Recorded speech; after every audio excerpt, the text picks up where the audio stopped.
Chers amis, alors nous avons laissé les apôtres ensemble, mais pas que entre hommes, vous vous souvenez, avec les femmes. Marie, la mère de Jésus, fait partie de leur groupe. Ils sont au Cénacle, ils sont unanimes et pris d'un même cœur, en attendant que s'accomplisse la promesse du Christ, celle du don de l'Esprit Saint. C'est la promesse du Père que Jésus leur transmet, le don de l'Esprit Saint avec puissance. Donc au 40e jour de l'Ascension, ils ont obéi à Jésus, ils sont revenus à Jérusalem, ils sont restés à Jérusalem, dans le Cénacle, là où a eu lieu le dernier repas avec Jésus, où Jésus a livré sa vie et a ouvert son cœur aux apôtres et a prié pour eux. Ils sont retournés là, ils prient en communion avec le Christ, unis les uns et les autres, et ils attendent. Ils sont confinés comme nous, mais ils font confiance à Dieu.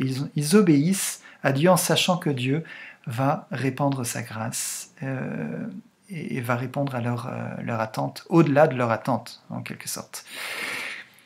Et Saint Luc nous dit que cela advient le jour de la Pentecôte, c'est-à-dire, Pentecôte, c'est le 50e jour après Pâques.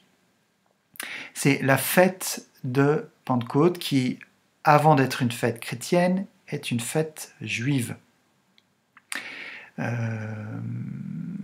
Juifs, ce jour-là, fêtent le don de la loi fait par Dieu au peuple d'Israël par l'intermédiaire de Moïse ou sur la montagne du Sinaï, c'est la même chose d'ailleurs, sur la montagne du Sinaï. Souvenez-vous, Exode 19, 20.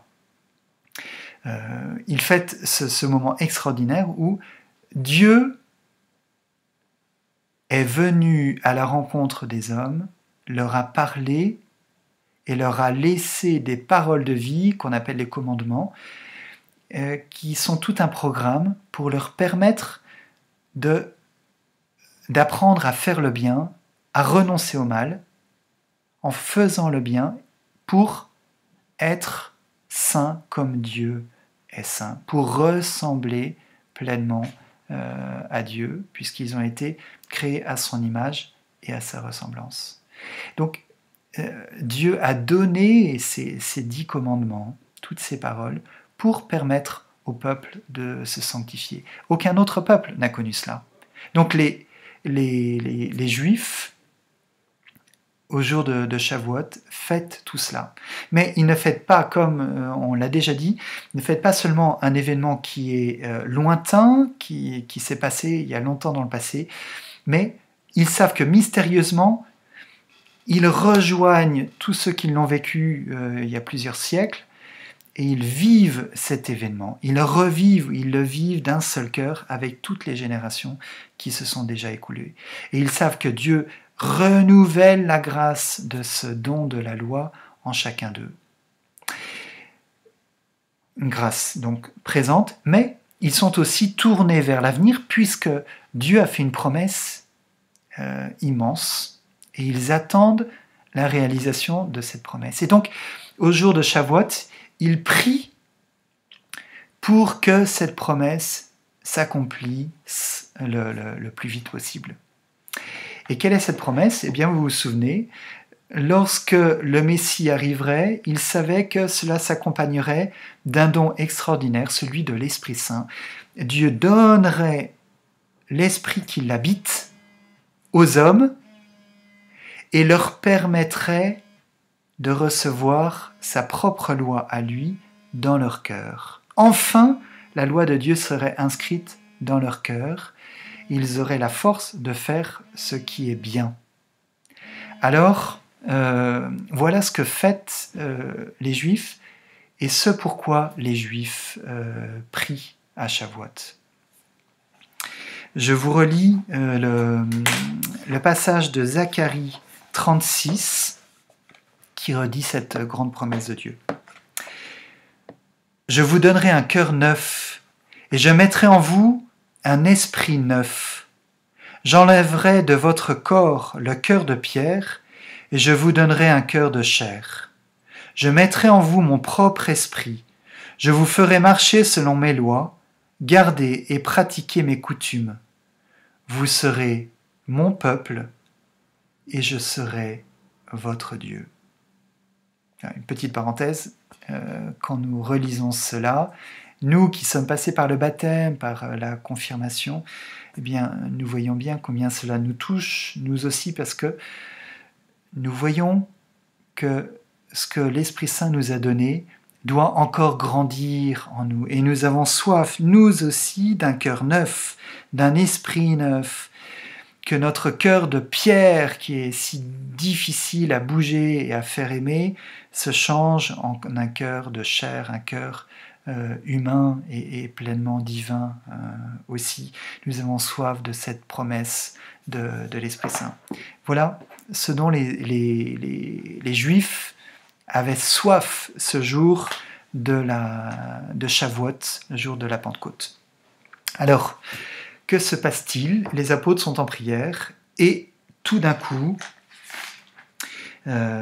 survint du ciel un bruit comme celui d'un violent coup de vent. La maison où ils se tenaient en fut toute remplie. Vous avez une théophanie, une manifestation de Dieu, un peu comme les grandes théophanies, notamment sur le mont Sinaï. Souvenez-vous, Dieu secoue en fait les éléments et va parler et va agir. Et Dieu prévient les hommes qu'ils se manifestent en bougeant les aimants, en bougeant secouant la création. Eh bien, la toute-puissance de Dieu se manifeste à travers ce souffle violent, ce violent coup de vent qui emplit toute la pièce. Il va se passer quelque chose de fort. Alors leur apparurent comme des langues de feu qui se partageaient, et il s'en posa sur chacun d'eux. Là, il faut comprendre, il faut revenir à la tradition juive aussi pour bien comprendre ce qui se passe. Les rabbins expliquaient que lorsque Dieu a donné sa loi, vous savez, il a écrit sa loi, les 10 commandements sur les tables de pierre, et les a donnés à Moïse.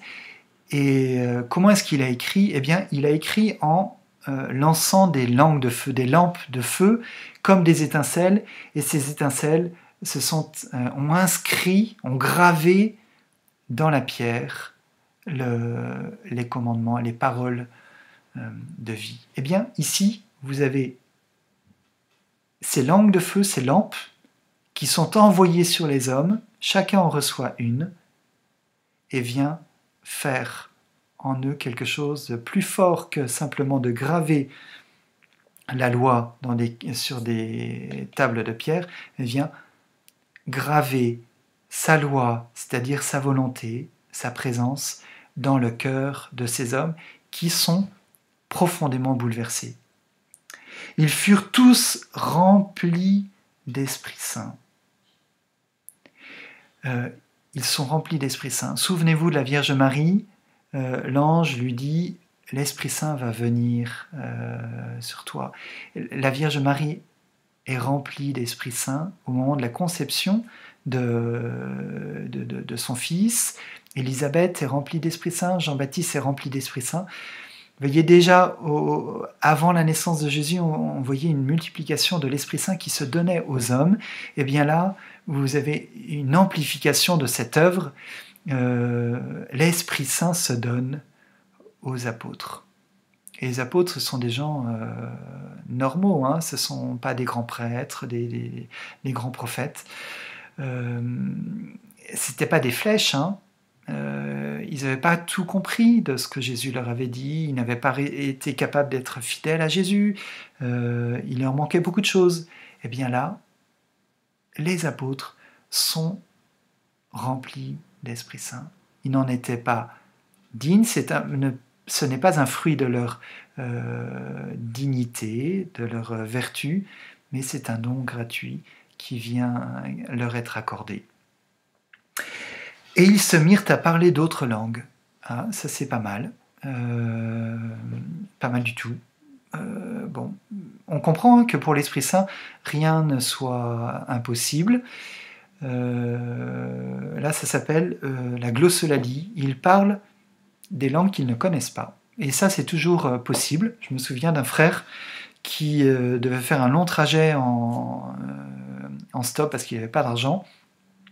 Il se fait prendre par un camionneur allemand. Alors il était tout déçu parce qu'il ne pouvait pas parler de Dieu à ce camionneur, parce qu'il ne parlait pas l'allemand et le camionneur ne parlait pas le français. Et c'est en descendant du camion qu'il se rend compte de ce qui s'est passé. En fait, pendant des heures, ils ont parlé ensemble. L'Esprit Saint leur a donné de parler et de se comprendre l'un et l'autre. Voilà, c'est possible, ça peut nous arriver. Et cela est quelque chose de très fort parce que cela vient lutter contre l'effet de Babel. Vous vous souvenez, les hommes s'étaient unis entre eux pour construire une tour monstrueuse qui devait percer les cieux et qui devait donc permettre à l'homme de percer les mystères de Dieu, d'être l'équivalent de Dieu. Et Dieu avait décidé de séparer les hommes pour que, par orgueil, ils ne fassent pas n'importe quoi. Et là, vous avez l'anti-Babel, le contrepoison de Babel. L'Esprit Saint se donne aux hommes pour leur permettre, au contraire, cette fois-ci, de retrouver une pleine communion, pas factice, qui ne gomme pas les différences, mais une communion qui respecte les uns et les autres et qui leur permette de parler, de communiquer. Voilà, ça c'est quelque chose d'extraordinaire. Voilà. Et une petite chose qu'on peut noter, c'est que les apôtres ont la grâce de pouvoir parler la langue des autres. Et donc, Dieu leur permet de se mettre à la portée des autres. Ce n'est pas aux autres d'essayer de comprendre ce qu'ils ont à dire, mais ils parlent une langue qui est compréhensible aux autres. Et c'est la même chose pour nous. Lorsque nous parlons à quelqu'un d'autre, nous devons nous mettre à la portée de celui qui est en face de nous si nous voulons vraiment que la conversation soit fructueuse et selon la volonté de Dieu. Voilà. Un petit mot sur ce qui se passe en Pierre aussi. Parler une autre langue, c'est pas mal, mais Pierre va se mettre à parler. Alors, aussi, tous ceux qui sont là sont stupéfaits. Il y a un espèce d'effroi devant ce qui est accompli. Et de fait, c'est le contraire de Babel. Donc, les hommes ne comprennent pas ce qui se passe. Cela dépasse toute leur espérance. Ils étaient là pour fêter Shavuot, mais ils s'aperçoivent qu'ils y étaient, ils l'attendaient, mais ils ne s'attendaient pas à ce que ça se passe. Maintenant, ils ne s'attendaient pas à ce que ça se passe de cette manière. Eh bien, nous aussi, nous nous préparons à des grandes choses que Dieu va nous donner, mais lorsque cela arrivera, nous serons éminemment surpris, parce que ce que Dieu fera sera infiniment plus grand que ce que nous aurons attendu. Et Saint Pierre va sortir pour parler. Je vais pas parler de tout le discours de Pierre, mais c'est étonnant. Pierre, je l'ai dit, n'était pas une flèche. Et là, grâce à l'Esprit Saint, il comprend tout. En tout cas, il comprend ce qui se passe. Il va commencer par reprendre la prophétie de Joël. Il arrivera que je répandrai de mon esprit sur toute chair. Vos fils et vos filles seront prophètes. Vos jeunes gens auront des visions, vos vieillards auront des songes. Oui, sur mes serviteurs et mes servantes, en ces jours-là, je répandrai mon esprit. Je ferai des prodiges là-haut dans le ciel. Et c'est pas exactement ce qui s'accomplit.